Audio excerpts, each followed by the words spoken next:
Stand by for action. 5, 4, 3, 2, 1. Anything can happen in the next half hour.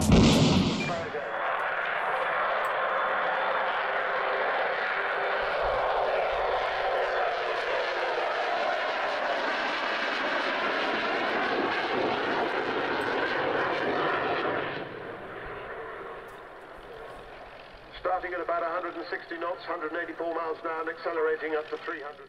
Oh, the big favourite. Hey, good evening to you, and welcome along to Air Show World with my good self, Stu Bear, with the fastest aviation show on YouTube. And this week, we're going to be looking forward to Sunday's Cosford Air Show with, of course, a few video clips from Cosford and lots more. Keep those messages coming into the chat, and I'll say hi to as many people as possible. To start things off right now, here it is. Here's the 2XL from a few years ago. It's that wonderful Boeing 727. As I said, the 727 is operated by 2XL under the partnership of T2. T2 holds a contract to supply Oil Spill Response Limited with a dispersant spray aircraft for any worldwide oil contingencies. So the aircraft that you can see here, this is GOSRB. It's one of the last 727s produced by Boeing, and it was specifically manufactured for FedEx for its domestic cargo operations.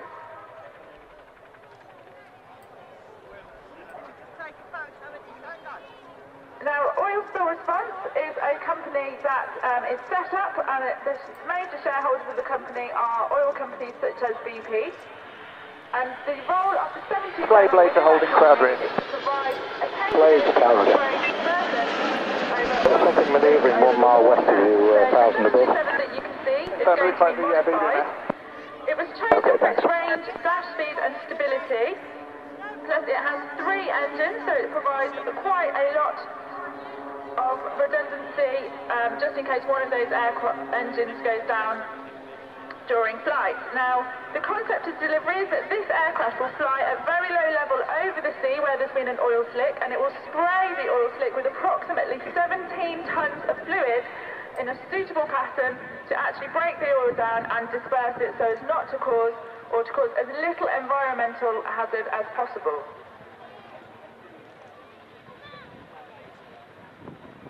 The sister aircraft to the one displaying here is GOSRA, and that was actually the very last production B-727 built in 1984. That one is currently undergoing modifications to accept a newly developed and advanced spray system. And we're hoping that that will be ready in late autumn this year. And that system is actually being designed and manufactured, fitted and tested by various 2XL aviation departments. The Royal Air Force Aerobatic Teams, the Red Arrows, that was between 1994 and 1997, where he flew as Reg 2, 4 and then 8. Rich's last posting in the RAF was as the officer commanding 451 Squadron during the final years of the Nimrod R1.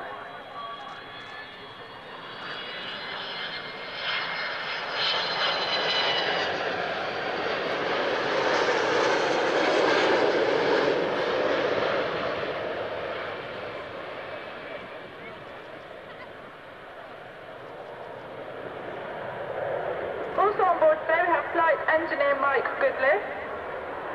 Mike joined RAF Holton as an apprentice and served for 8 years. He's since flown many aircraft types and has also worked for British Airways, Virgin Atlantic and British Caledonian before coming to join 2XL Aviation.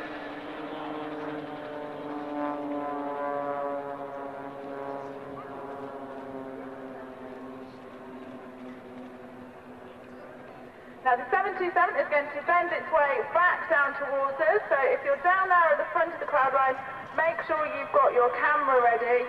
This is a nice slow turn now, the aircraft's going to come past us, and this is in landing configuration, just above landing speed, so make sure you get a good photo of this one, nice close-up of GOSRB.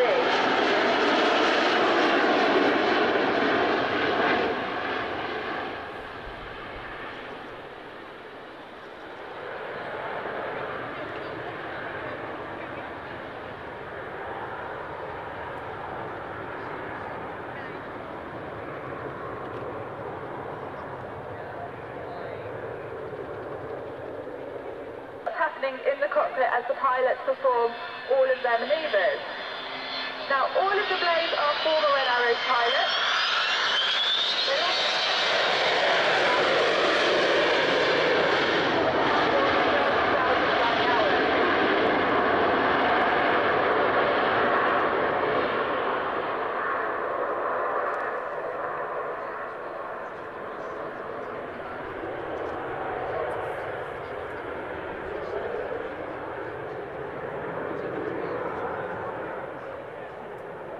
Positioning for last pass. Oxford display back already. 1 and 2 copy, ground station, 6 and that's target 1 complete, and out. Roger, many thanks for that, it's good to see you. Thanks. Hello, my name is Matt Allwright from The One Show and Morning Live, Watchdog, Road Traders, all that stuff. And you're watching Air Show World with Stu Bear. Just a quick reminder, just in case you didn't realise what you were watching, you know what you're watching, and tonight we're going to be featuring quite a bit from Cosford Air Shows past, but on Tuesday night, join us at 7 o'clock because we'll be stepping into the future, fingers crossed, providing we get some good video footage on Sunday, because Sunday is the Cosford Air Show. And let's have a look. Rob is in the chat room, Robert Feely, and oh, what a show off he is. He's been down to Cosford today to see the validation of the French Mirage display team. Aha. So let us all know, don't keep us in suspense there, Rob. Let us know, what was it like? Is it looking good? Who else? Very quickly, I've got 30 seconds to go through the chat room. Let's do it. Right, we've got Marcus Camfield, Lucas Nelson, Adu. We got something for you just a little bit later. Simon Mercer, UHN 100. We have our lovely Elaine. She's with us. We met her down at the Midlands Air Festival. Who else? Christina, hello to you. Good grief, Christina. Simon Mercer, yes, we mentioned him. David Morrison is with us, and Peter Tor's there. Who else have we got? Have I missed anybody out? Gary Inge. Hey, Gary, good to see you, my man. And who else? Can we very quickly say hello to? If I've missed you out, I do apologise. Denise Martinez. And who else can we... Excuse me, who else can we say hello to? Well, I tell you what, I need a drink of tea, certainly coconut tea, to get this voice working right. Becky Davis, wonderful to see you as well. Okay, that's more than 30 seconds, so hey, we better get into the next item. Let's see what we have. Oh, well, it's not the Mirages, but a few years ago, around about, what was it, last year or the year before, Cosford, they had this beautiful French Mirage, all nicely painted up. Unfortunately, Rafale, unfortunately, we're not going to get to see their Rafale this particular weekend. It was at Duxford last weekend, but I believe it's headed back to France. But anyway, hey, here it is from just a couple of years ago, the French Rafale. Brilliant display. Enjoy this.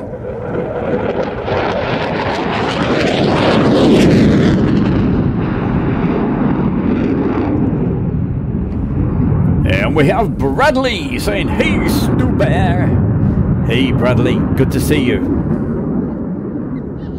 The aircraft in the hands of Capitaine Bertrand Boutin. He's an instructor on Escadron de Transformation Rafale 34 Aquitaine, stationed at Saint-Dizier. This is the French Air and Space Forces Rafale conversion unit.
this aircraft's outstanding agility demonstrated.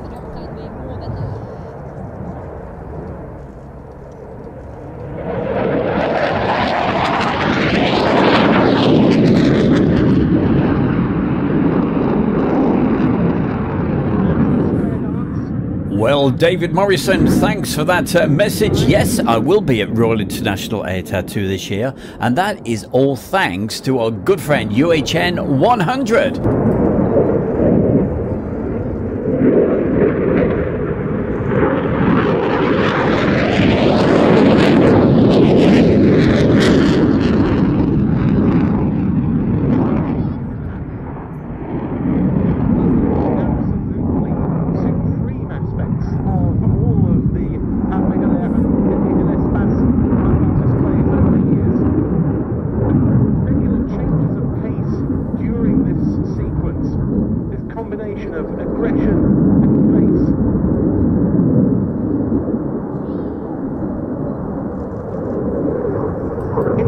Into a negative G outside turn, showing you the aircraft's upper surfaces.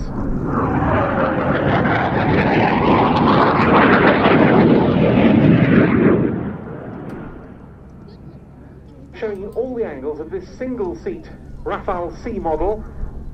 The French Air and Space Force also operates the two-seat Rafale B. The first deliveries to the French Air Force Experimental Test Unit were in 2004. Operations over Afghanistan began in 2007, and they've been much engaged in that theatre along with many others in the years that have followed. Putting the gear down there, but now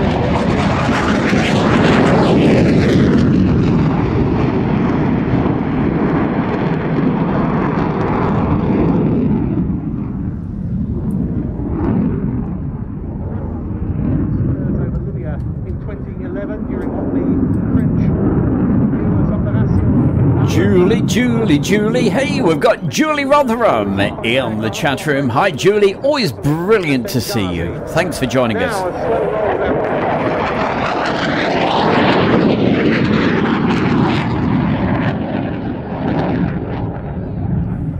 Also, hi to Andrew Herbert. Hey, Andy, how you doing? Are you at Cosford on Sunday? That's the question. With some very long-range sorties by this aircraft, one of them the longest in French Air Force history, with 4 Rafales hitting 21 targets in a mission from their base at Saint-Dizier in France to N'Djamena in Chad that lasted 9 hours, 35 minutes. Now,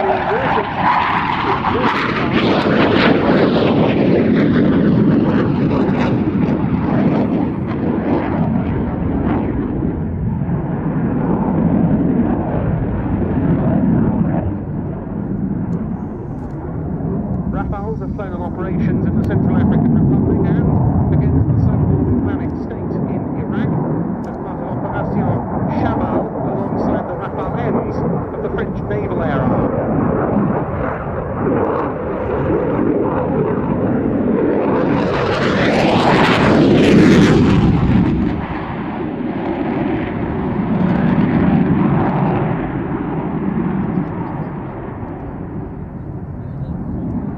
Incredibly versatile platform, performing close air support, air interdiction, and ISR. Well, Gary, hey, it's his birthday next Tuesday, so Gary hopefully will do a show on Tuesday. Don't worry if you can't make it, but we hope to bring you the latest footage from this weekend's Cosford Air Show. That's on Tuesday night. Which became fully operational in March 2021. And next up is the F4 standard Rafale, which will bring about greater connectivity with other airborne platforms, the new Mika-NG air-to-air missile, the AASM Hammer precision guided munition. Now a slow pass from left to right.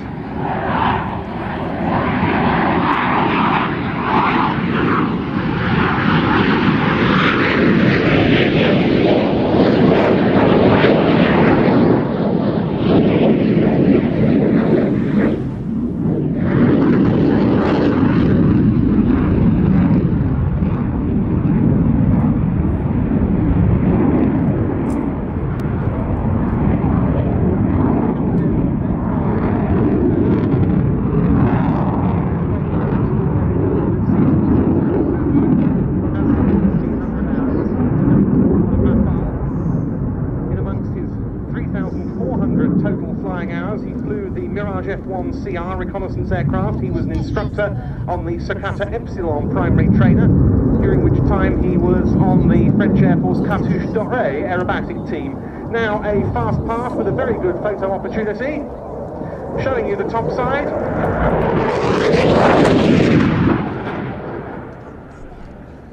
Bubu became part of the Rafale force in 2012 with the famous Régiment de Chasse 230 Normandie-Niemen. And he's been on his current unit, the Escadron de Transformation Rafale 3.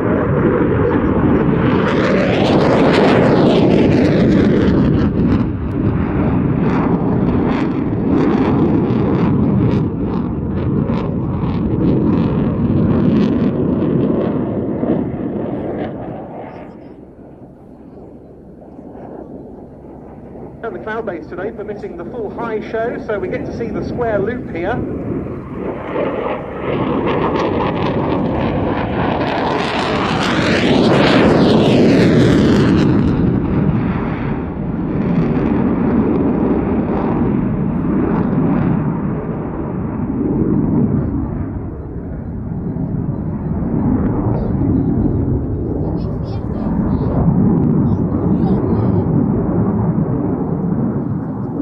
Towards us on the B-axis once more.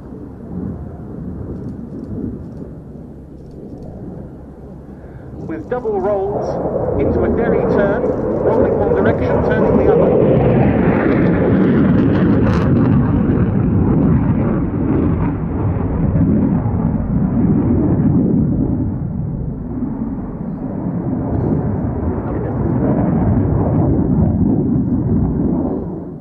And that completes a really all-action display from Captain Bertrand. Absolutely fantastic. And coming up for you right now on Stu Bear's Air Show World, it's time to go way back in time with classic air shows. And of course, it's going to be Cosford tonight, and we go back 23 years, thanks to our good friend Rob.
Well, I tell you what, Webbo, you probably won't like what I've got coming up in a moment for you.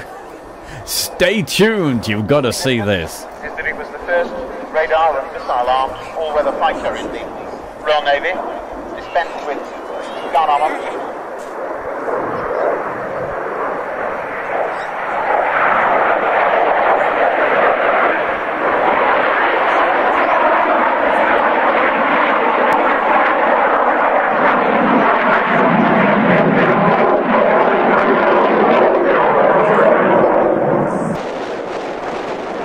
Wonderful Sea Vixen, what an aircraft.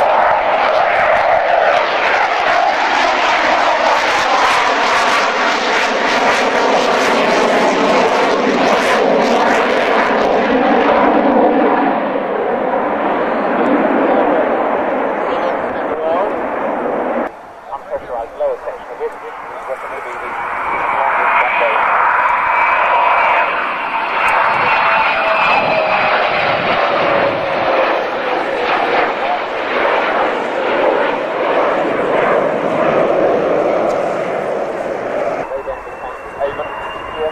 starboard side.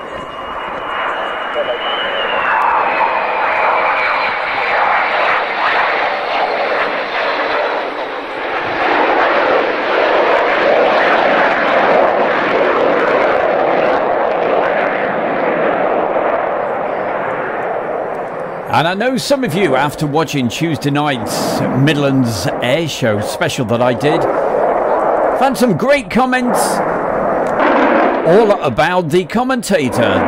That's Pete Anders Anderson from Australia.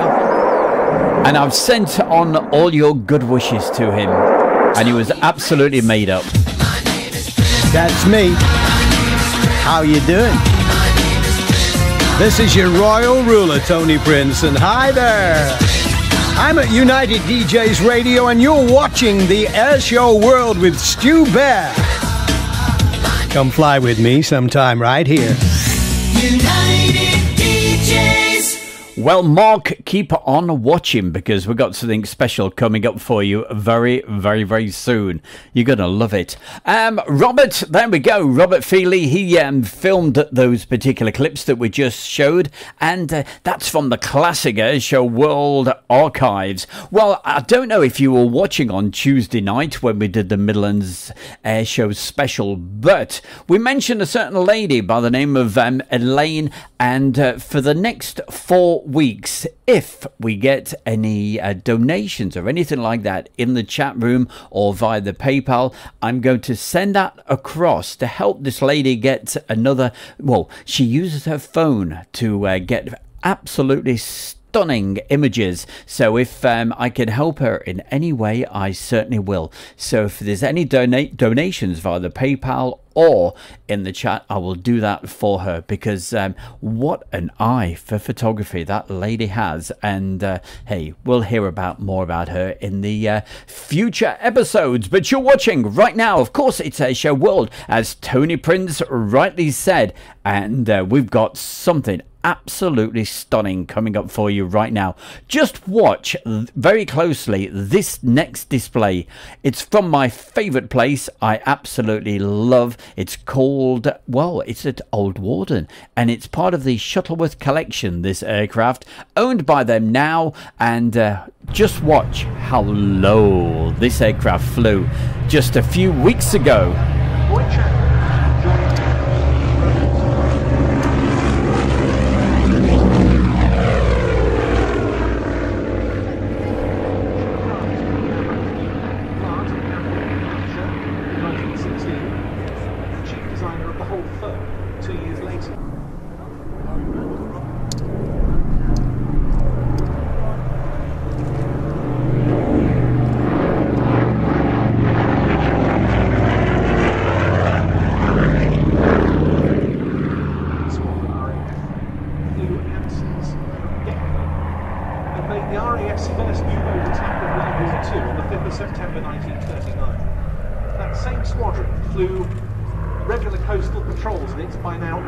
Aircraft during May 1940, not least covering the Dunkirk Adventures.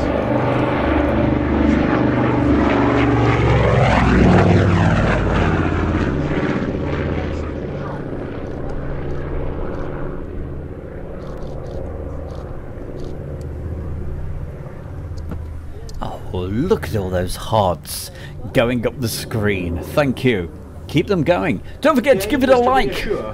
Share the video and all that good stuff. Those three Ansons were pounced upon by 9 Luftwaffe Messerschmitt Bf-109 fighters. Peters slowed, forcing the Messerschmitts to overshoot.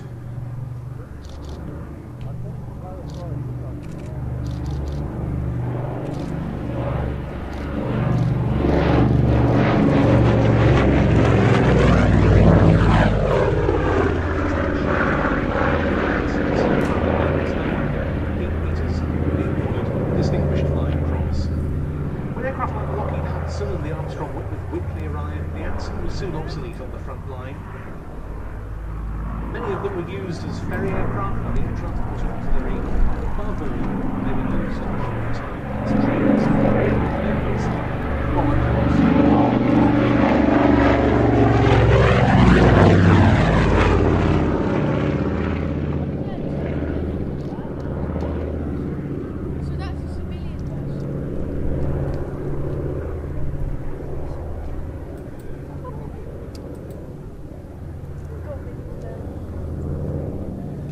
More than 8,100 Ansons were built in the UK, plus nearly 2,900 in Canada. Oh, UHN 100, that is so kind of you.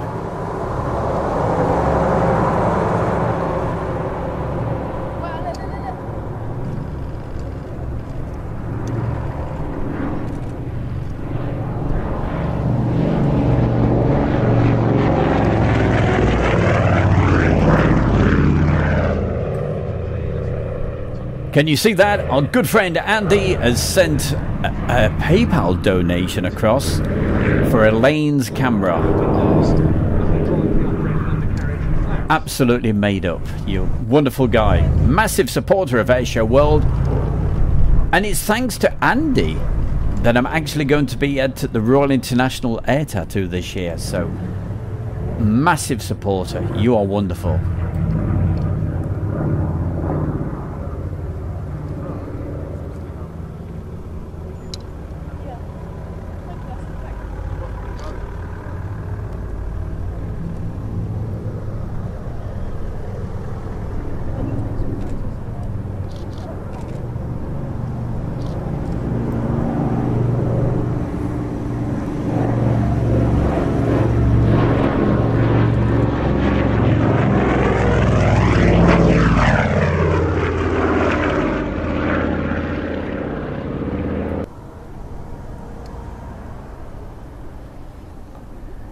Well, I'm sure Julie will know the answer to this question.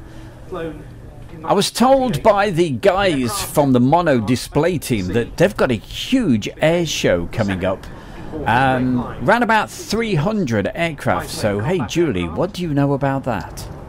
It grew up from a 1928 submission by Hawker for a new RAF Interceptor. That design was to have been radial engine, but with... If you'd like to see the full version of this particular air show, of course it's on Airshow World, and it's called the Best of British Air Show.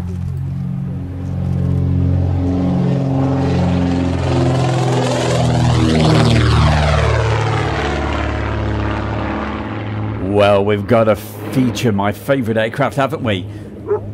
If you've got this playing on some nice stereo sound or surround sound speakers, it should sound incredible.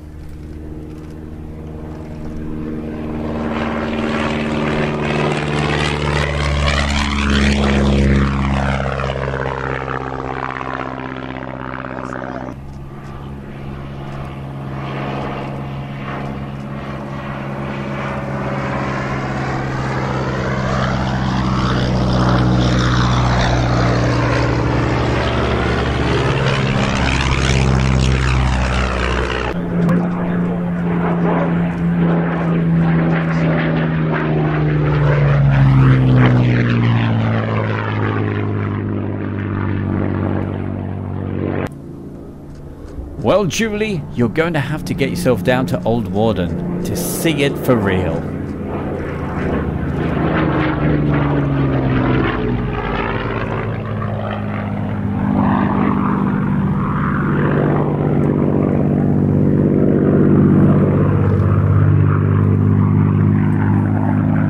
And you can take that big tent down there with you, so hey, we can all be camp together. That's put a smile on her face, I know. Hope you're not drinking tea right now.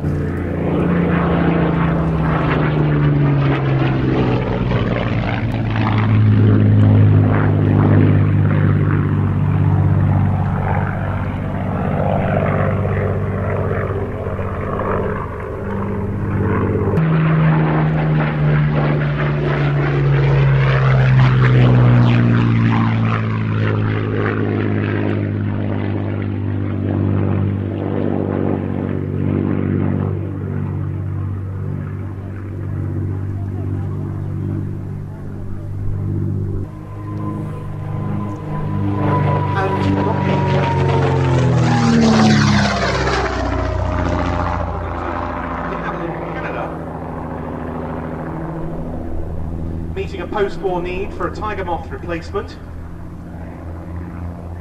And very in the context of the Chipmunk, but also some of the other aircraft we'll see in the show, the influence of Polish-born individuals in British aviation. In this case, the Chipmunk was penned by Cleveland, chief engineer of de Havilland, Canada.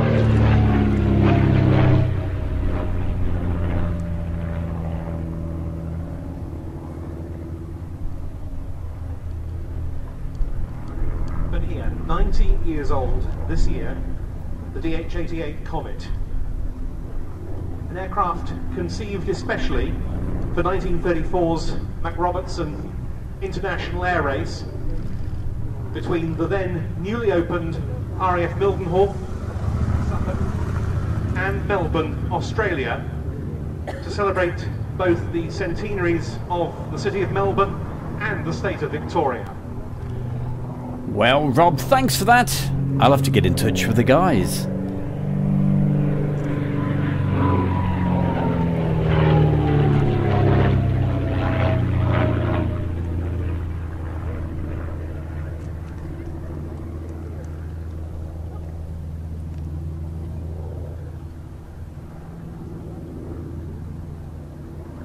The race was to include both speed and handicap sections.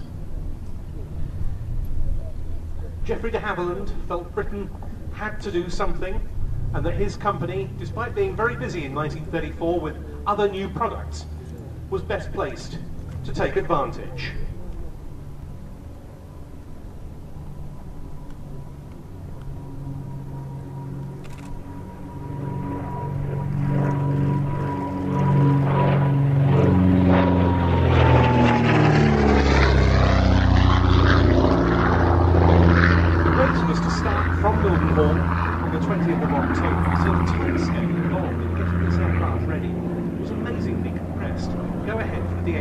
Design wasn't given until that January. Nonetheless, orders were placed for 3 comets.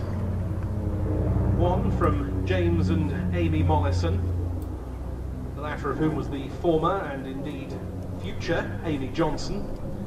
Another from the Australian racing driver Bernard Rubin.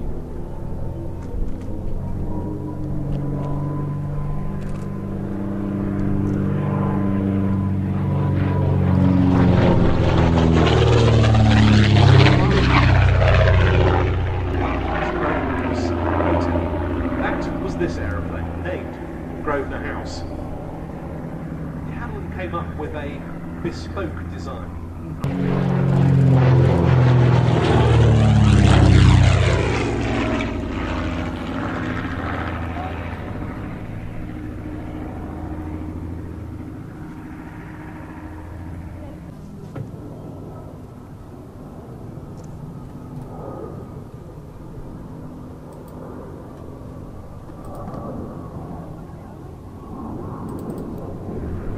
Whoops.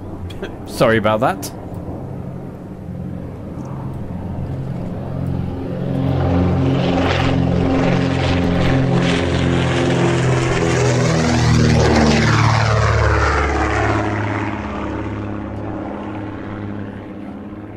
Five comets were eventually built. This is the sole complete survivor. It went on to undertake many other incredibly notable racing feats.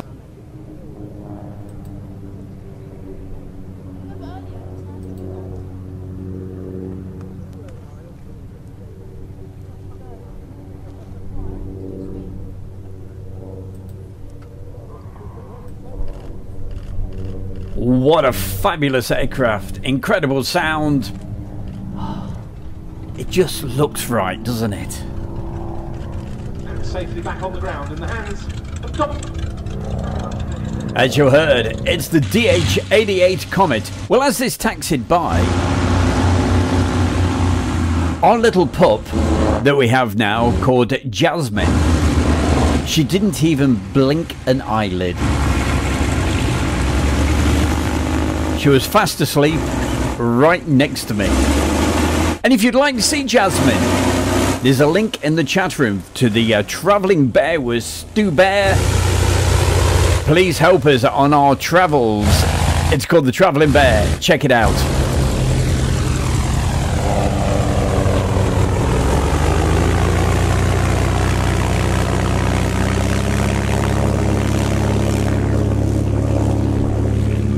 Coming up, we got a couple of special guests. They're going to say hi, how you doing, all that good stuff.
You're watching Airshow World. It's my birthday. Right on the 4th of July. Yes! With Stu Bear in the chair, you can't go wrong. Enjoy Airshow World. Take care. Hi, I'm Steph at RAF Fairford, but you're watching Airshow World with Stu Bear. There we go, a couple of our followers, and one of them is in the chat room right now. And of course, that's Mr. Webbo.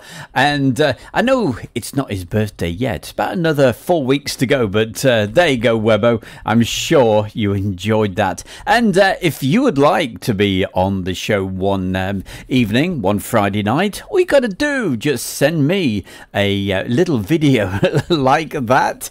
And hey, you never know, you could be live on the show one Friday. And I love the message from Webbo that's just come through. I knew that would make him smile. Hey, we're going to keep you smiling because we've still got over 20 minutes of the show still to come, so keep bringing on the fabulous aircraft and you're going to love this. Cosford again.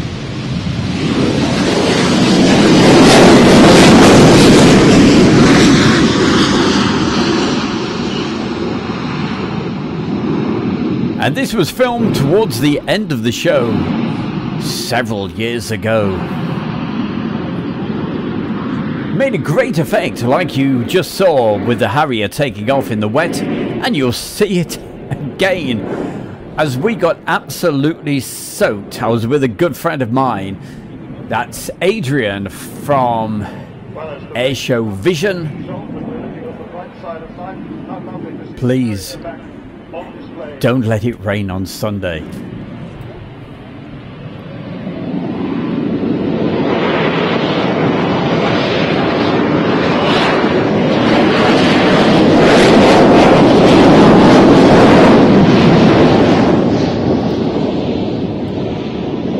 Oh, we've seen Julie a few times on the show. We all love her, so hey, you know what to do.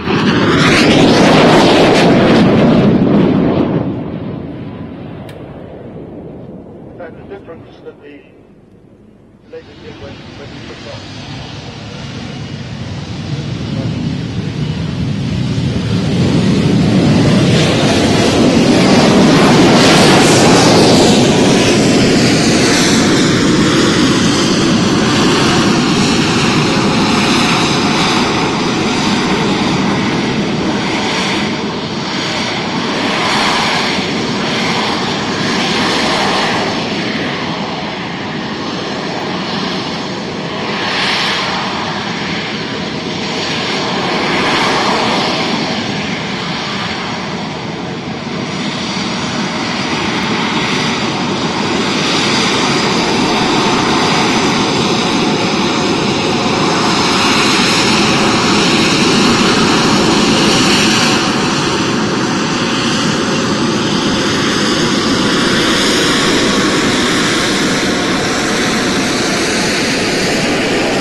may look a little bit grainy in this video. I can assure you, it's the rain. Just look at that rain coming down.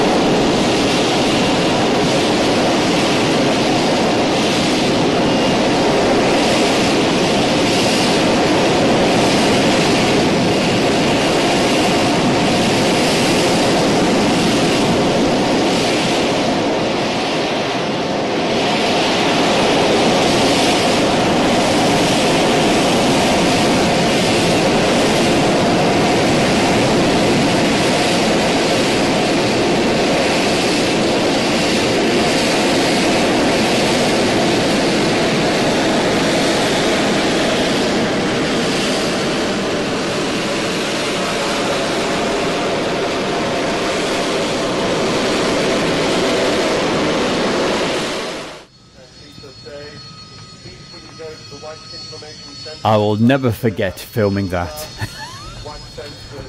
We got absolutely drenched, but for that shot it was certainly worth it. But as I said on Sunday, please don't rain at Cosford. Hi, I'm Christoph Simon. I'm a display pilot in the UK and I'm showcasing the Mudry Captain. You're watching Airshow World with Stu Bear.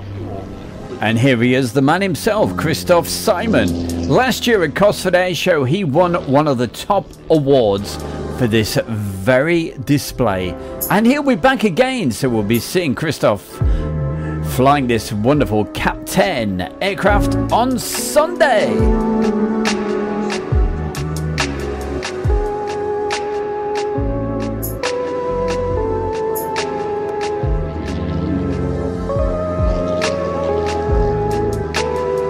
So don't forget, get those cameras out when you're out and about. And just send a message. You know what to say. Say your name, what you're doing. And finishing off with, you're watching Airshow World with Stu Bear. We'll love you for it. How do you send the video across? Well, it's quite simple, really. You just send me an email, or if it's a big file, send it on WeTransfer. You want to know the email address, don't you?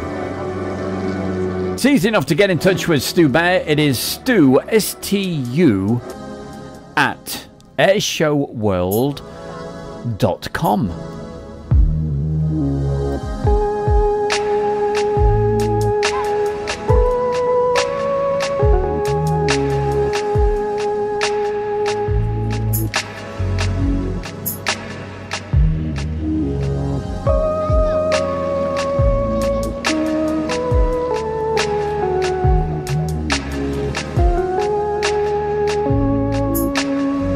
And while we're just chilling out right now, I'm just going to check, see if I've missed anybody out in the chat room. Tina York, Christina, hi to you as well. At the outset, it was a private venture on the part of the Stearman Aircraft Company in Wichita, Kansas, which was acquired by Boeing. And I'm sure Webbo Webster, deep down, I'm sure he enjoyed that video clip. I've been wanting to show that for quite a while. Wooden wings, all of them fabric covered. And the production version of what was known as the Model 75 was bought first by the US. There we go. Great sight, great sounds from Christoph Simon, who will be displaying, as I said. And coming up on Airshow World right now, it's helicopter time, especially for Adu. Oh, I nearly caught him off in his prime, which sounds a bit painful. Especially for Adu. Hey, Adu is so good. He's even got his own little jingle. He loves his helicopters. So do I. This was Cosford from last year. It's the Wasp. What's rather interesting about this helicopter, one thing, is its concept of operation, because it was largely seen just as being a platform for carrying weapons. It was sent and directed by its parent small ship, by other vessels, or by a Wessex HAS-3 helicopter to attack an enemy submarine. It was able to operate up to lots more hearts going up in the chat room. Don't forget to give the video a like while you're watching it. It makes a big difference. Later they were adapted to carry wire-guided missiles that attacks on surface targets as opposed to submarines. Now, absolutely crucial is the undercarriage, this four-wheel castering arrangement, which is intended to allow the Wasp to manoeuvre even on a heavily sheeted deck of a small ship.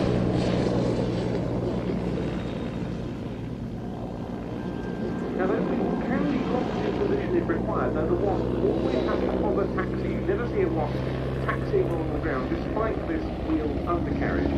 It also has quite challenging handling characteristics. It's a very small tail rotor, and that can make manoeuvring out of wind quite difficult because the rotor doesn't give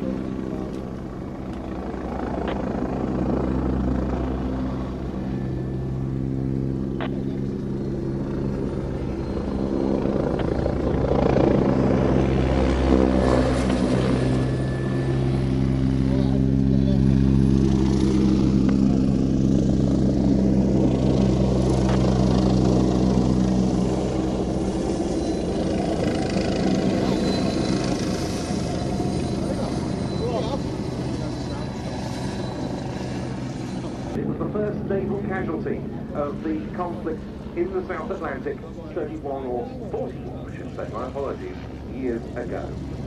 It was bought the Wasp by a few overseas customers, Brazil, Indonesia, Malaysia, the Netherlands, New Zealand and South Africa.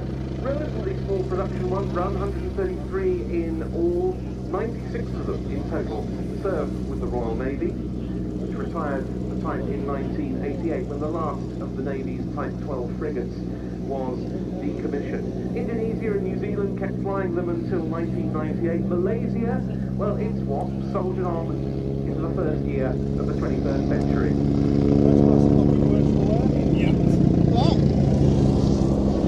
This is dated from 1964.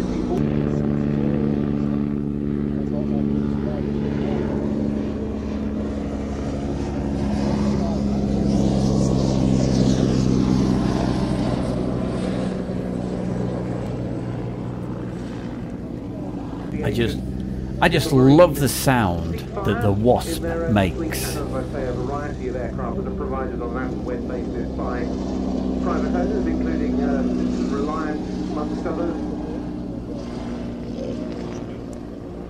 Hi, it's Stu Bear from Airshow World, saying a massive thank you to everyone for watching and supporting. But hey, why not become a member of Airshow World on YouTube and help us to take it to the next level? And you could be Member of the Month and win a prize. Just click the join button below and help Airshow World grow. And if you wonder why a few people are light up in green in the chat room, that's because they're fantastic members and helping Airshow World grow, as Stu Baird says.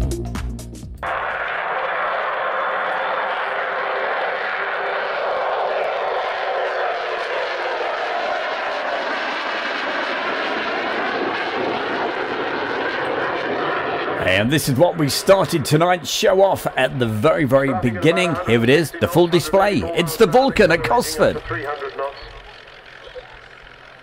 And pulling away off to our left to come straight in from the far side of the airfield.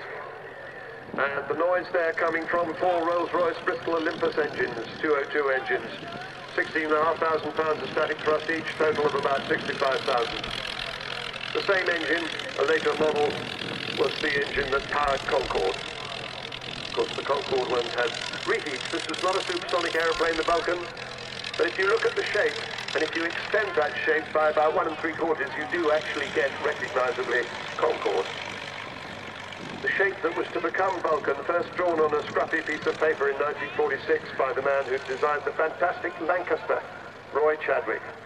He died in 1947 in a crash, and he never saw his brilliant design fly.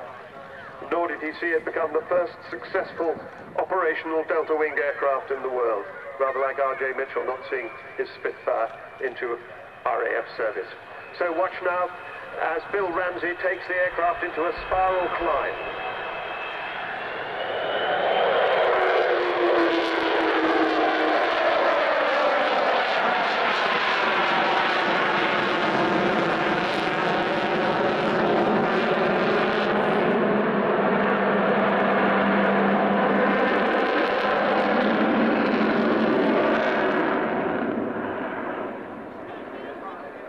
finally got it, the famous Vulcan howl. There are different explanations for how that happens. The easiest is that people say it's a bit like blowing over the top of a Coke bottle. You've got two engines on each side with a single intake, and under certain conditions you get that wonderful whistling sound. The Cold War, and this aeroplane was a significant player in that ending of the Cold War.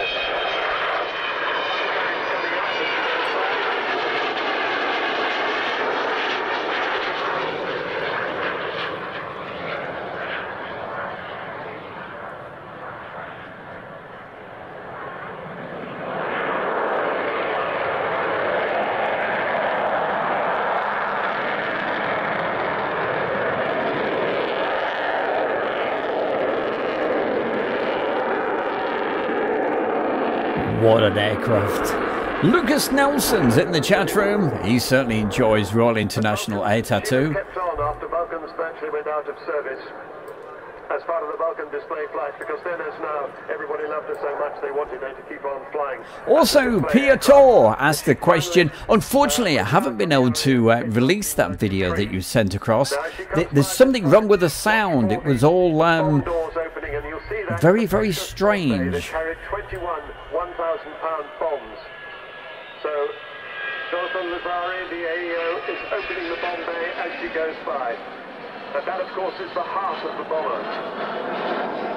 And that was the bomb load that Martin Withers, sitting in the right-hand seat today, took the more than 6,000-7,000 miles down to the Falkland Islands from Ascension Islands, 7,000 miles round trip. He was supported by Keep those hearts going. I'll love to see it. And he had 18 refuelings in order to get that bomb load to the Falkland Islands and bomb the runway at Port Stanley. He dropped all 21 1,000-pound bombs, and they hit the runway with 2, and that was about par for the course, because these were dumb wartime bombs. If you wanted to make sure of hitting a point target, you had to have lots of overkill. So they did what they were supposed to do, and they eventually got back. Martin Withers was awarded the DFC, and it was a turning point in the Falklands War. It gave the Argentines pause for thought, and they didn't station their fast jets on the Falkland Islands, which was significant in the prosecution of the war.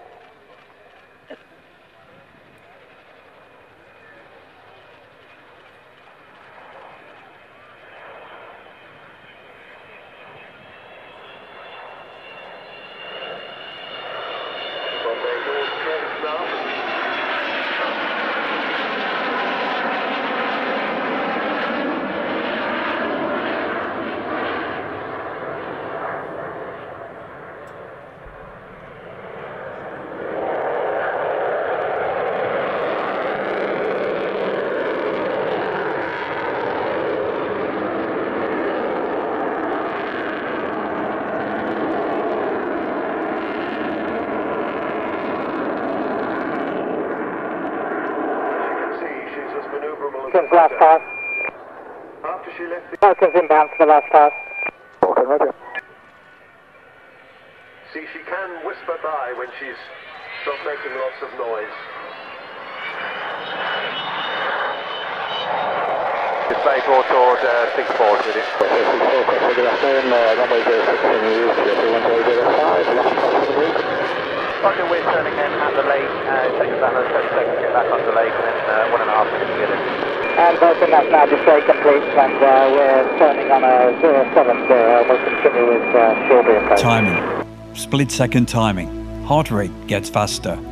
Just for a moment, time stands still.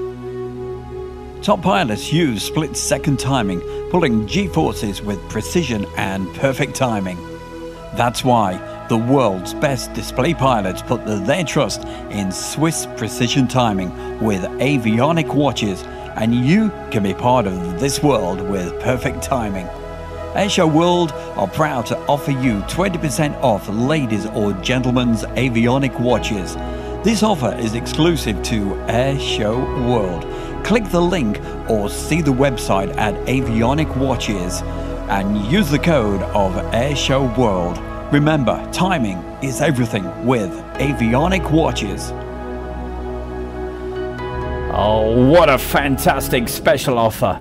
DC-6 first flew in February 1946. You're gonna love! And was a development of the former DC-4. DC for Douglas Commercial.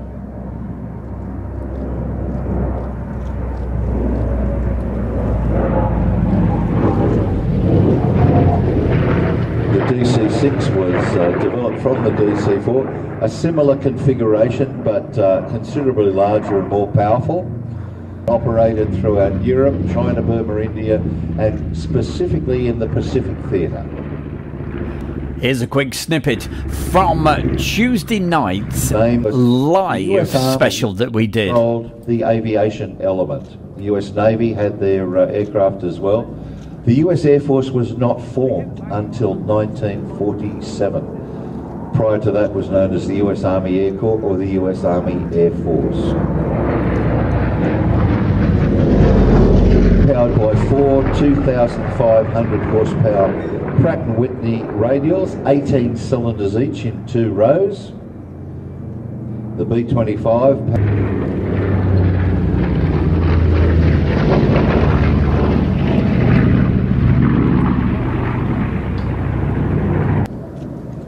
B-25, as we said, involved in every theatre. And the DC-6 used as a transport aircraft prior to its use as an airline.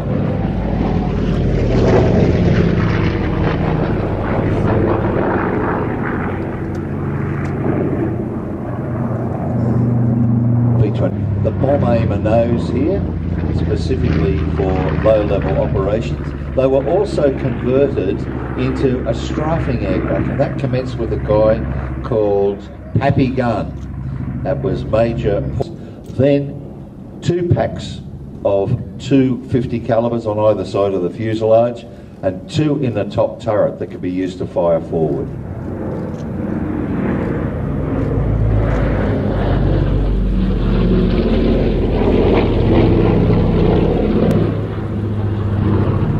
This is a larger pressurized version of the DC-4 or the C-54 as it was known to the military.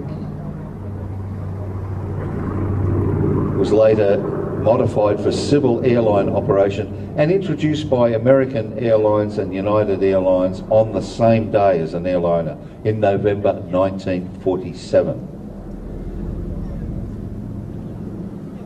By the early months of 1949, the DC-6 was being operated worldwide with services from the USA to Europe, to Buenos Aires, Rio de Janeiro, Sydney, Manila and Honolulu.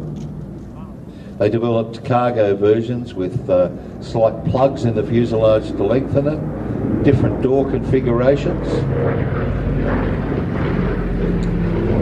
and 167 of these were produced as the C-118 or the diameters, can carry between 42 and 89 passengers. It has a cruise speed of about 315 miles an hour or just over 500 kilometres per hour.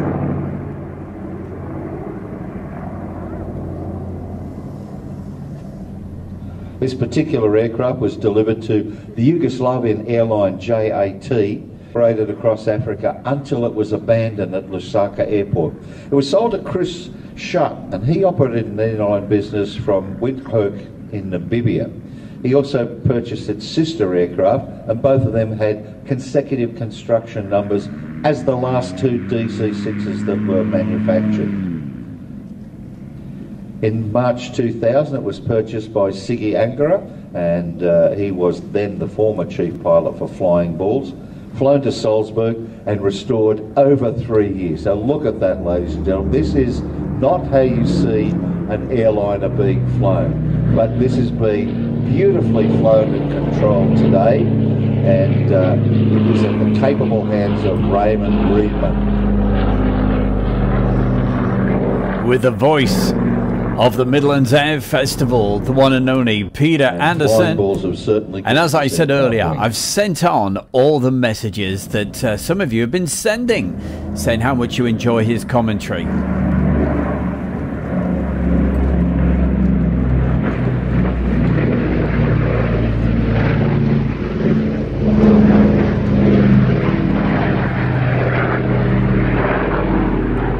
One of the very last 4 piston engine airliners flying anywhere in the world. So what you've seen today is a... And coming up right now on Airshow World, it's that time of the show to find out what some of the Airshow World followers have been doing. It's Airshow World followers, as Stu Bear rightly says, and these were sent across by our fantastic photographer, that is Case. And we'll be seeing him at the Royal International Air Tattoo in July.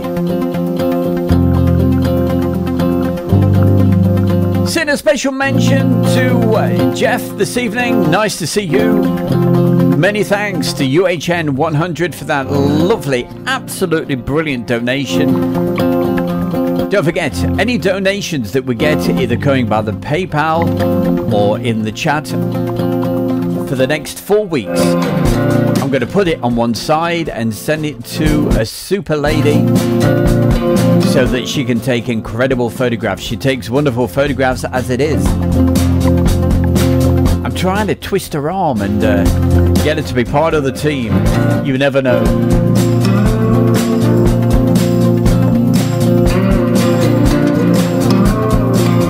So in the future, expect to see some great photographs from her. Look at these though.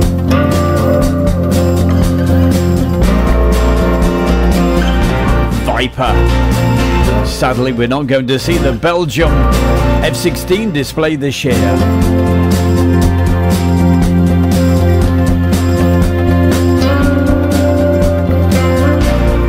Don't forget, if you haven't already subscribed to our other YouTube channel that we are trying to make the success, that's the Travelling Bear with Stu Bear.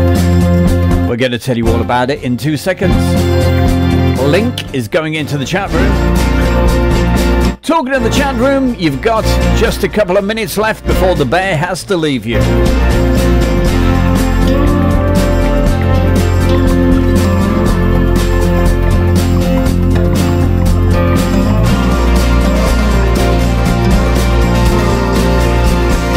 And the link is right there. If you can't see it in the chat, it's underneath the video, together with the other links for the usual tea and coffee, avionic watches, and the Travelling Bear.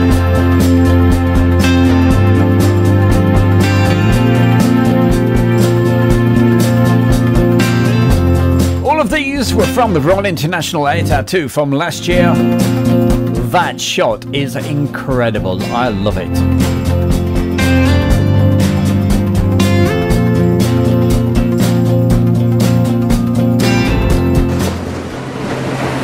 Welcome along to our brand new YouTube channel, The Travelling Bear with Stu Bear. We'll be taking you to some amazing locations while we travel around. We have scenic videos with relaxing music, cycling adventures, camping locations, and some great documentaries, plus lots more. So join us on the Travelling Bear with Stu Bear YouTube channel and subscribe for free right now.